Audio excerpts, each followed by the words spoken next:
Hello, welcome to B&B episode number 9, the B&B Connection. God, it's been a while, Brad. Yes. I've been trying to get Brad to come on, but he's too busy with his traveling the world with his conferences, and this isn't true.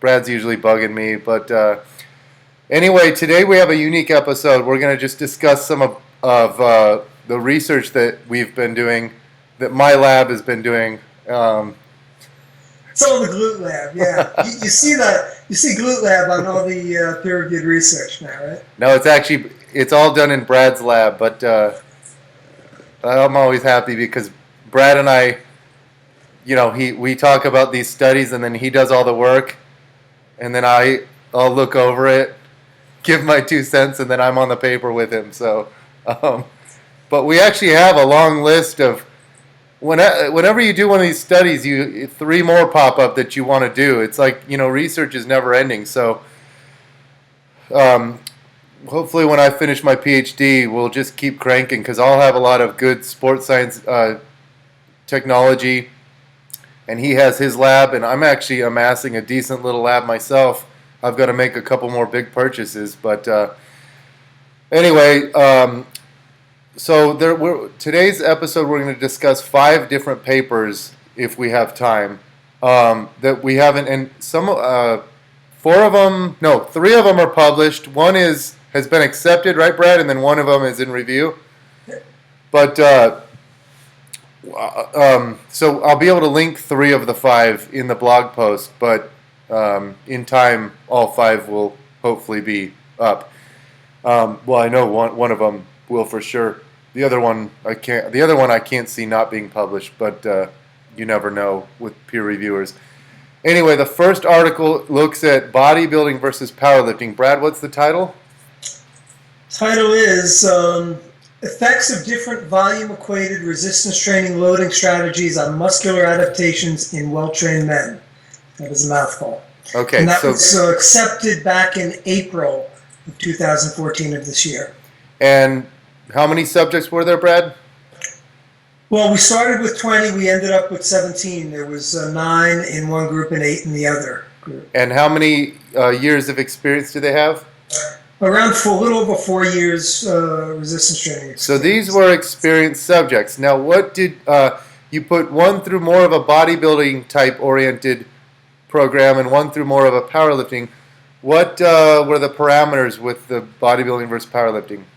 Yeah, so what we were trying to do, the essence of this, and this actually was my dissertation study, we were trying to look at a group that's doing training primarily through mechanical tension to maximize mechanical tension, which would be a powerlifting type routine, versus a group that's looking to maximize metabolic stress and still have some, obviously keeping mechanical tension high, but not as high as you would in a powerlifting, but also have significantly more metabolic stress, which is very similar to what bodybuilders do. So the powerlifting group did 7 sets of 3 reps with 3 minutes rest, and they used a total body routine. So in that way you minimize metabolic stress and maximize mechanical tension. And the bodybuilding group did, as most bodybuilding programs do, did a split routine where they train multiple exercises in the same workout for a given muscle group. And they did 3 sets of 10 with 90 seconds rest. So shorter rest intervals, more repetitions, fewer sets. So we equated the volume. Now, why equate volume, Brad? Like, bodybuilders and powerlifters train differently. If you really want to know what's best, why would you equate volume? Well, again, when you're doing research studies, you want to look at different parameters. So what I wanted to do here was to make sure that we know that volume, there is an effect of volume on hypertrophy. That volume is highly correlated, at least up to a given threshold, with hypertrophy. More volume equals more hypertrophy. I wanted to rule that out. So if you're looking at metabolic stress versus high metabolic stress versus high mechanical tension, I didn't want to be someone to say, well, they did more volume, so really that's blown out of the water. In future studies, I will look at doing non-volume equated, let's say 3 sets of 3 versus 3 sets of 10. That's something you can do in the future. So you want control the volume. This way you can just look, hey, the volume was the same. It was just that load was higher and load and rest was higher in the one group and then shorter in the other group. Correct. And what did you find? Well, first of all, what did you use to measure hypertrophy? Hypertrophy was done through a ultrasound, diagnostic ultrasound. And we did strength measures as well. We did 1 RM squat, 1 RM bench press. I did the ultrasound, we did biceps. I also did quads. Unfortunately, we were not able to get enough reliability in the quadricep measurements, so we only were able to report the biceps. I will say that the biceps, so the findings were that hypertrophy was really very similar, if not almost identical, between the two groups in the biceps. Like I said, I did not report the quadriceps, but from the subjects that I was able to get good enough scans, there was not significant differences, which just wasn't statistically viable to report that because of the non-reliable nature. So basically, you got similar hypertrophic adaptations between a bodybuilding and a powerlifting routine. That's correct. Now, here's something interesting that you talked about in the discussion section, the time commitment. Yep. So talk about that. Yeah, well, first of all, and there was significantly greater strength gains in the squat, and there was a trend for it in the bench press as well. For the powerlifting group. The powerlifting group, correct. So if you want to be stronger, train for powerlifting. If you want to be bigger, what would you say the edge goes to? Yeah, well, so here's the thing, and this is why you have to take certain things with a grain of salt.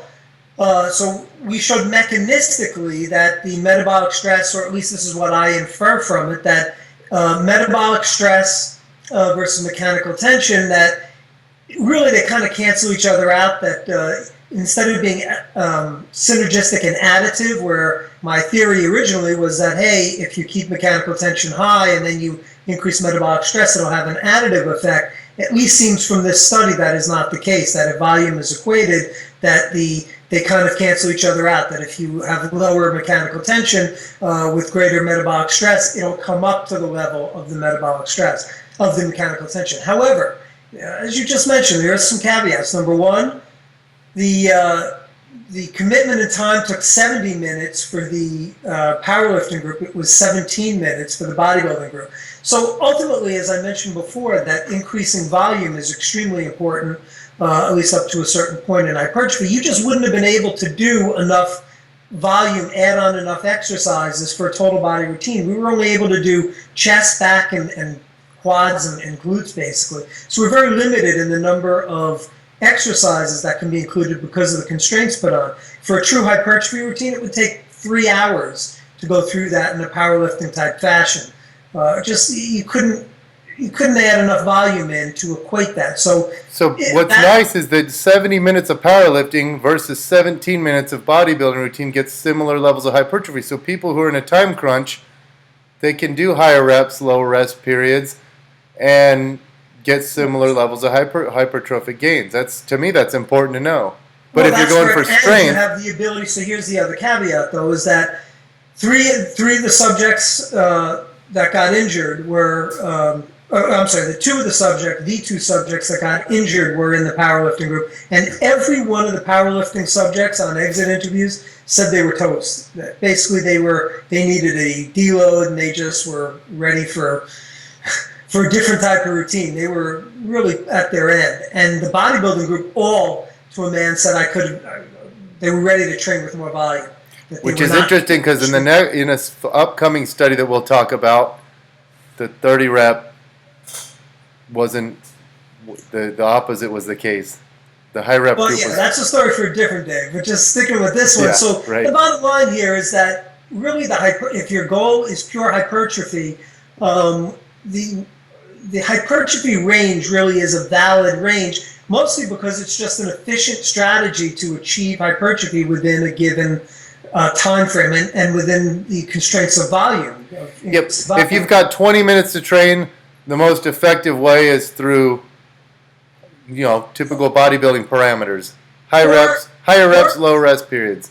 Yeah, if you have that, or I mean, if you have an hour to train as well, because you can keep it. I could have done 3 times the volume in Right. the and gotten better So hypertrophy by increasing.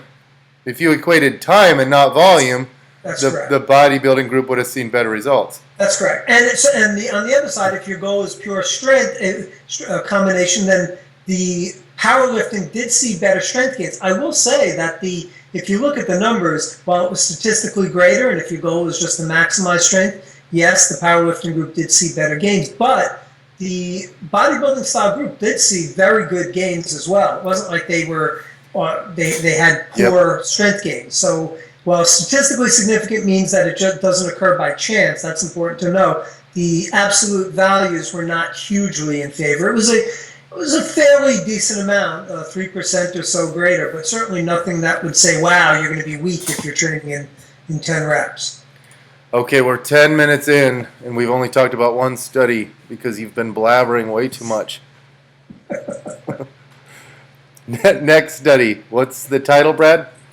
Yeah, the next one is regional differences in muscle activation during hamstrings exercise. And this was just published a couple weeks ago. Again, Journal of Strength and Conditioning Research. So this study, Brad and I we've talked about this a lot over the years. There was a study that I actually was listed on this paper. My friend Jordan Mendeguccia from Spain, we used functional MRI to examine muscle damage 2 days following a hamstring workout, and we used the lunge versus the eccentric lying leg curl, and it showed that the upper hamstrings were more damaged in a lunge and the lower hamstrings were more damaged in a leg curl, but no study had ever looked at just simple EMG activation. So we wanted to look at a kind of like a pure hip flexion extension exercise and then a pure knee flexion extension exercise. And so we picked the straight-legged deadlift versus the lying leg curl. Electrodes placed on the upper and lower biceps femoris, long head, and then semitendinosus, right, Brad? Yeah, correct. So we did basically you'd look at the lateral hamstrings, which would be the biceps femoris, and the medial hamstrings, which would be semitendinosus, semimembranosus would certainly have some effect there as well.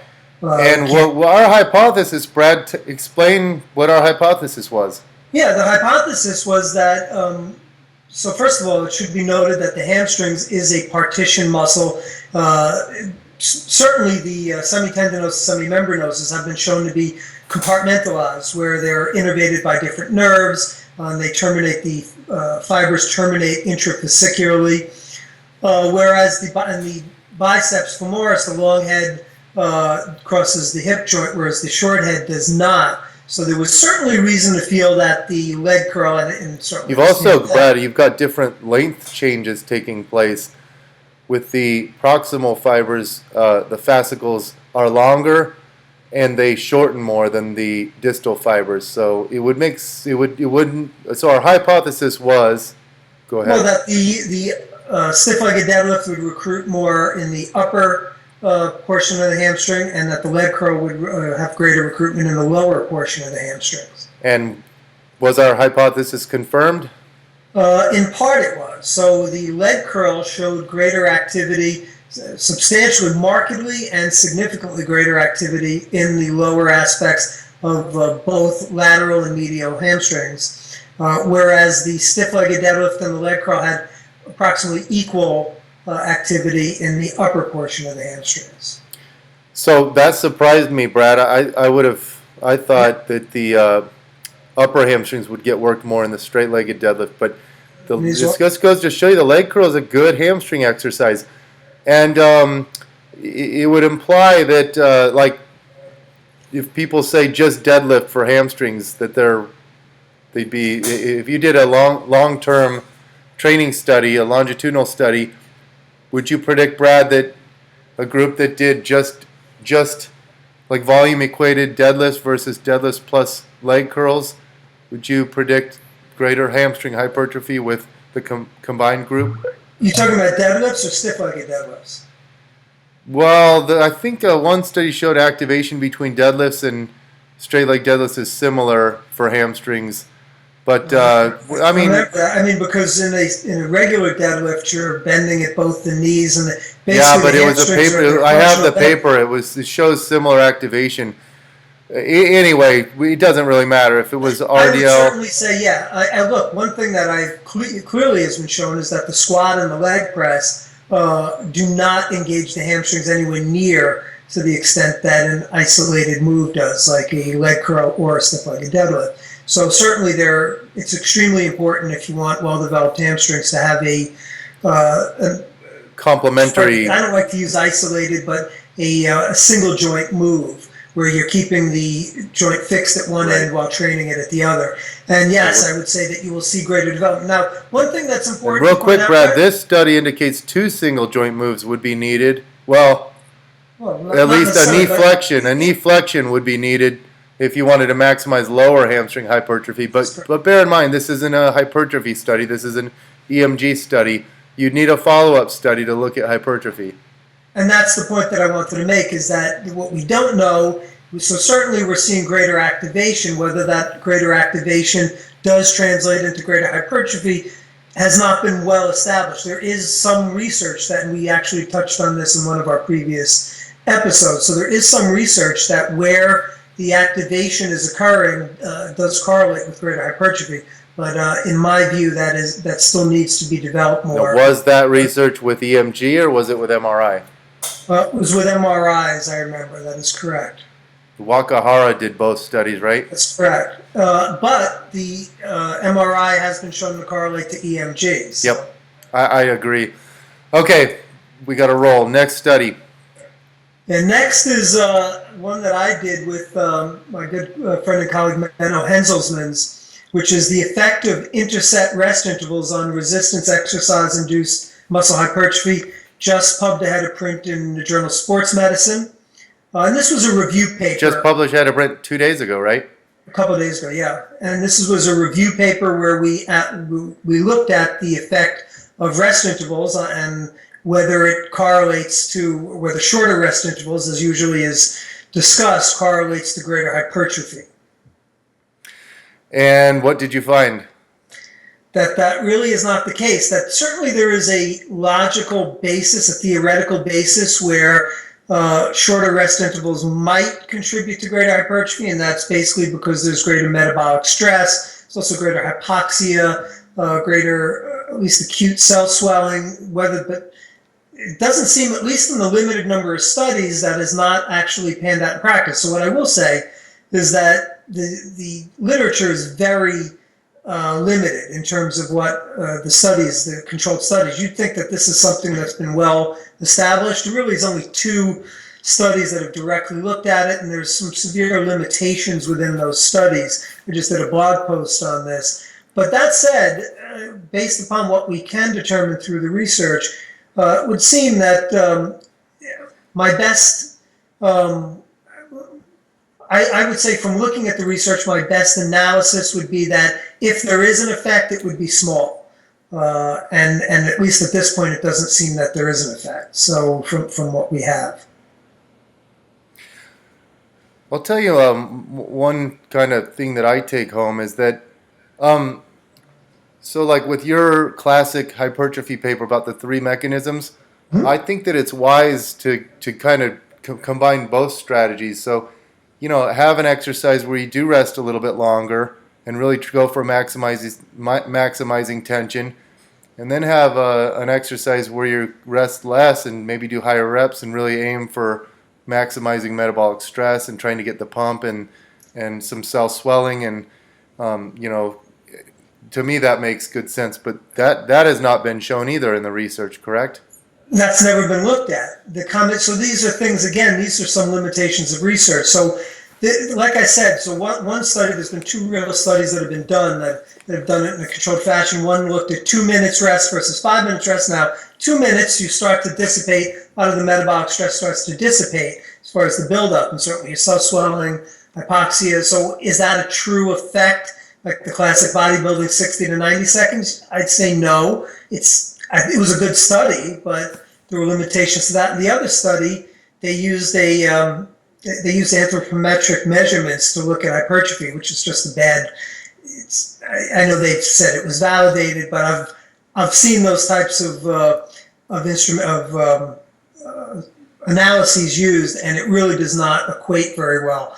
It's highly subjective, can be highly unreliable, highly subject to user error, researcher error. So I'm not confident in that. What I would say is that really we need a lot more studies, and until then, I think, like you said, it's good to use different rest intervals. A lot of it comes down to intuitiveness. I think if you're going to really compromise your the mechanical tension where you're just not feeling it, it's not going to work either. So it's a very very untapped area of research that we will be looking at.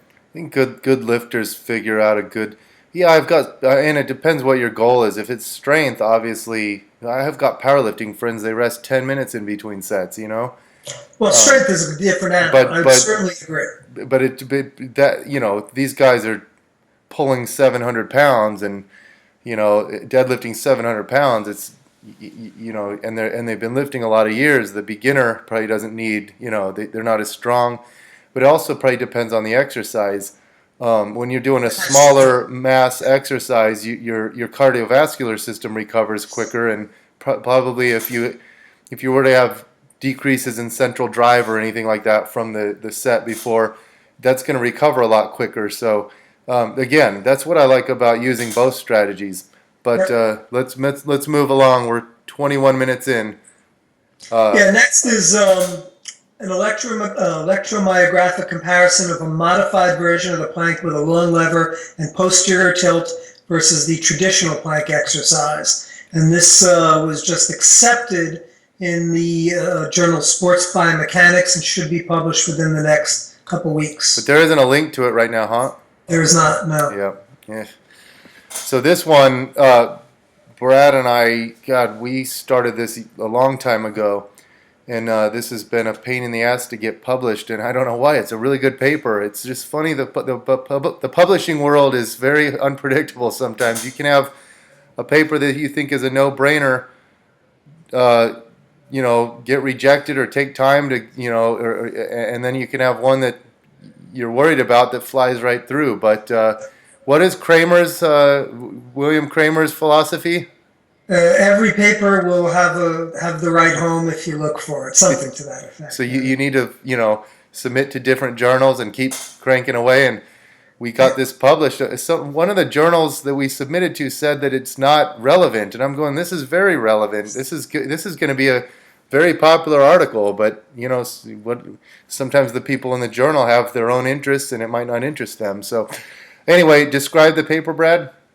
Yeah, so what we did was we looked at a plank with a long lever and posterior tilt. So this was a modified version of the traditional plank. And I will say that my good buddy, what's his name? The glute guy, Contreras, turned me on to this and got me interested in actually carrying out a controlled study. And what we did was we looked at 4 variations of the plank. So we looked at a traditional plank. And the long lever posterior tilt means that long lever is where you bring your elbows way up high towards your eyes, and the posterior tilt is basically where you squeeze your glutes. So we looked at the traditional plank, which is just a regular good old-fashioned plank. Then we looked at a plank that just had a posterior tilt, just the plank that had the long lever, and then the plank, the long lever posterior tilt. So we looked at 4 versions. We gave them rest in between. We counterbalanced the study so that the versions were carried out at different times, so fatigue wouldn't enter in. And what we found, so it was interesting. We certainly real quick, what was our did we list this in the paper, our hypothesis? I don't remember whether we listed it in the paper, but certainly our hypothesis, central hypothesis, was well proved. Well, we knew from previous studies that the plank does not activate the core musculature very well. That's correct. So we knew that the 3 non-traditional variations would exceed. And we knew that obviously the hardest would be the combining the 2, the long lever with the posterior pelvic tilt. But I had a feeling that the posterior pelvic tilt would have more of an effect on the abdominal musculature than the long lever. Did you think that too, Brad? I was inclined to think that way as well, and that actually was disproved that the long lever they were synergistic. So adding both of them together had a greater effect than either alone, but the long lever contributed a greater amount to the effects. And we looked at the major core muscles, the superficial muscles, the rectus abdominis, the obliques, so we looked at upper rectus, lower rectus, obliques, and the erector spinae. The erector spinae, none of them got more than like 8% of MVCs. The plank is not a good erector exercise. It's a, anterior core exercise. But I can't remember the levels of activation, Brad, but the long lever posterior pelvic tilt is through the roof. Off the charts. Yeah. Right. I mean, it's a very challenging. It's not close. So if you are training people and you don't have equipment, you can give them this plank version and have a very effective core stability exercise. One thing that was interesting, Brad, is the individual variation between different people, and it just goes to show you how different some people are. And this goes for every exercise, and that's why it's important to have an ample sample size, because we have some people that just the simple plank worked the hell out of their core, and other people who barely worked them. It's just the variation is pretty high. Yeah, when you've done as many EMG studies as we have, one of the things you realize is how different people are in terms of the way they activate muscles. And now this is why like a bodybuilder can decide which muscles they want to recruit, and by having a mind-to-muscle connection, engage that muscle to a much greater degree. But the average person, they're going to get the best activation patterns that their body wants to, just without thinking about it. So their body will naturally, if you will, try to get greater activation through certain muscles based upon their body habitus and other factors. Awesome. Okay, we're 7 minutes in, 3 minutes. We got one more study to discuss.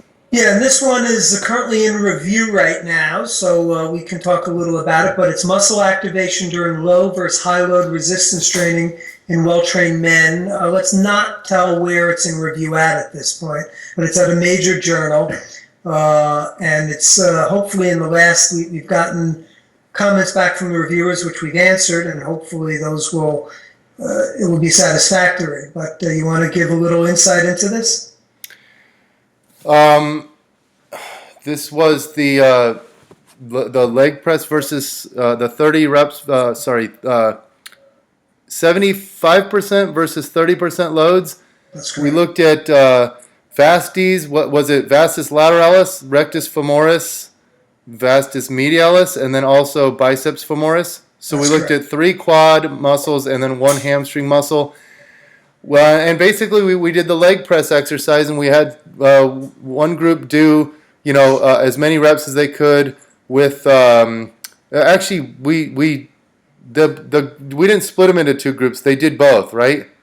Yeah, this was within subject design. Right. So it was a 2-day protocol. The first testing day, they did a 1 RM on the leg press, and then we brought them back within 72 hours or so after they did the 1 RM, and we then tested them at 75% of the 1 RM and 30%. We counterbalanced it so that the first subject would be 75% 1 RM first, and then 30%, and the other one would be 30% first, then 75%. And that way, again, you make sure there's no issues with fatigue entering into this. And what we found was clearly the 75% had greater activation in all the muscle studied. Well, real quick, Brad, lay the foundation here. What's the theory here is that the size principle, discuss the size principle? Yeah, the theory is that if you train to muscle fatigue, and all these sets were carried out to true muscle failure, that if you train to muscle failure, that you will get equal activation. Basically, that the failure will make the muscles recruit all the available fibers beyond a certain point. And what we found is that is not the case, at least at the level studied. So 75 versus 30, the 30% did not ultimately achieve the same activation. It wasn't anywhere even close. So it was really a washout here. Now, this is something that's debated in the literature. Carpinelli really was the first guy to really start pushing the size principle thing and basically saying the load doesn't matter. If you go to, momentary muscular failure, you're going to activate all the available type 1 and type 2 motor units. And Brad and I, over the years, we've become big fans of lighter weight for high reps, for hypertrophy. But for maximizing activation, we think there's a range, but it's probably higher than 30%. You got to go higher than 30% of 1 rep max. Yeah. So this doesn't mean that the size principle isn't valid. It just means there's probably a certain threshold that you have to get over, and it might depend on the exercise and the muscle groups that are tested. But surely with leg press, and Brad, how many reps did you got? The average number of reps with the 30% load was like 50. I think it was 44, if I remember, with 30%, and I think it was like 14 with the 75%. Yeah. So, but here's what I would say, Bret. At least theoretically, I would guess that the issue here is that you're getting a buildup of inorganic phosphate and the acid base from the dissociation of hydrogen ions ultimately ends up interfering with the contraction before the highest threshold motor units can come into play. That would be my theory here, is that just the acid-base buildup as well as the inorganic phosphate. Could it also be aerobic slightly? What's that? Could it also be like slightly aerobic and you're getting recovery? I don't know what you mean slightly aerobic, but here's the other thing, like, and this is... Because I've done a lot of my own research on this with like certain on the glutes. When they do bodyweight squats, you won't see glute activation keep going up. But if you do band hip thrusts, they do. It needs to have constant tension. And with the leg press, blood might, you need exercise. We did see there was increased recruitment. So it didn't stay flat. Oh, yeah, right. It's recruitment. Right. But it just didn't rise to anywhere near the level. And real quick, Brad, did we look at the last 10 reps of the set for the... Yep. Yeah. Yes, we looked at all different permutations, so we would just, first of all, we looked at mean, which is the average of all the reps, and we looked at peak, and they were, again, it was like 25% greater peak activation and 35% greater mean activation, and then we looked at just the last given number of reps, last 8 reps, last 10 reps. None of it changed. It was all just highly in favor of the higher weight. But here's the other thing that's a very important point too. So we are investigating higher loads now to try to look at where is this threshold. So we have a study going on now that's looking at higher rates of percentage 1RM. But it's not just the recruitment, it's also how long the muscles are stimulated. Muscle fibers are stimulated. So you can recruit it, but if it's just a twitch, so let's say you recruited it for that half an instant, is that going to maximally stimulate it from a hypertrophic standpoint? Well, the evidence would suggest not, that you need to keep it stimulated for a given period of time. So just because you might get a peak, let's say the peak is even, you also have to look at the mean activation over a given period. And these are things, again, that it's just not very well delineated in the research, and hopefully we will help to flesh this out over the coming months and years. And another interesting thing to look at would be if you combine the loads, because maybe the lightweight is better at growing the type 1 fibers, and the heavier weight is better at growing the type 2 fibers. And if you did combined, you might see superior results. And I think there's a study that's in review right now that actually has a theory about that, but we'll save that for another podcast. Okay, anything to add, Bradley? No, that's it. 34 minutes. We did good. Cool. Okay, check the blog. I will have the links, at least to 3 of them. And I hope you enjoyed episode number 9. All right.